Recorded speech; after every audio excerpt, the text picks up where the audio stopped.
പണിതിട്ടും പണി തീരാത്ത ഒരു 4 നില കെട്ടിടമുണ്ട് പാലക്കാട് സുൽത്താൻപേട്ടയിൽ. പേര് സുൽത്താൻപേട്ട ഷോപ്പിംഗ് കോംപ്ലക്സ് എന്നാണെങ്കിലും BJP ഭരിക്കുന്ന നഗരസഭയുടെ അനാസ്ഥയിൽ ഇന്നത് സാമൂഹ്യ വിരുദ്ധരുടെ സുരക്ഷിത സങ്കേതമാണ്. നഗരസഭയുടെ വാക്ക് വിശ്വസിച്ച് പുതിയ കോംപ്ലക്സിനായി പഴയ കടമുറി ഒഴിഞ്ഞുകൊടുത്തവർ അക്ഷരാർത്ഥത്തിൽ വഴിയാധാരമാണ്. 5 വർഷം മുമ്പ് നിർമ്മാണം ആരംഭിച്ച സുൽത്താൻപേട്ടയിലെ ഈ ഷോപ്പിംഗ് കോംപ്ലക്സ് ഇന്നും ഒരു കോൺക്രീറ്റ് കൂടം മാത്രമാണ്.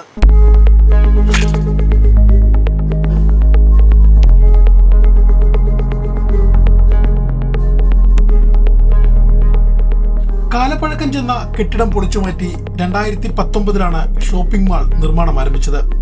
ഹാബിറ്റേറ്റിനായിരുന്നു നിർമ്മാണ ചുമതല. 4.99 കോടി രൂപ കരാറുകാർക്ക് കൈമാറി. കോവിഡ് കാലമായതോടെ നിർമ്മാണം നിലച്ചു. കോവിഡ് നിയന്ത്രണങ്ങൾ പിൻവലിച്ചിട്ടും ഷോപ്പിംഗ് കോംപ്ലക്സ് നിർമ്മാണം പുനരാരംഭിച്ചില്ല. ഒരു 4 വർഷത്തിലധികമായി നിർത്തിവെച്ചിട്ട്. പിന്നെ ഇതാ തുടങ്ങുന്നു, ഫണ്ടായിട്ടില്ല എന്നൊക്കെ പറഞ്ഞ് കുറേ അന്വേഷിക്കുമ്പോൾ അതൊക്കെ കഴിഞ്ഞു. പിന്നെ ഇവിടെ നമുക്ക് സ്ഥാപനം നടത്താൻ പറ്റാത്തൊരു സാഹചര്യമായി. വഴിയില്ല, കാല് പിടിച്ച് കിടക്കുന്നത്, ജനങ്ങൾക്ക് വരാൻ കഴിയുന്നത്, ഞങ്ങൾക്ക് ഷോപ്പിലേക്ക് വരാൻ വേണ്ടി വഴി പോലും ഇല്ല. അത് കാരണം നിവൃത്തിയിലാണ് തൽക്കാലം ഞങ്ങൾ അടച്ചിട്ടിരിക്കുകയാണ്. കരാറുകാർക്ക് കൈമാറിയ തുകയ്ക്കുള്ള നിർമ്മാണം നടന്നിട്ടില്ലെന്ന ആക്ഷേപവുമുണ്ട്. പുതിയ ടെൻഡറിലേക്ക് പോകാൻ നഗരസഭ തീരുമാനിച്ചെങ്കിലും ഒന്നും നടപ്പായില്ല.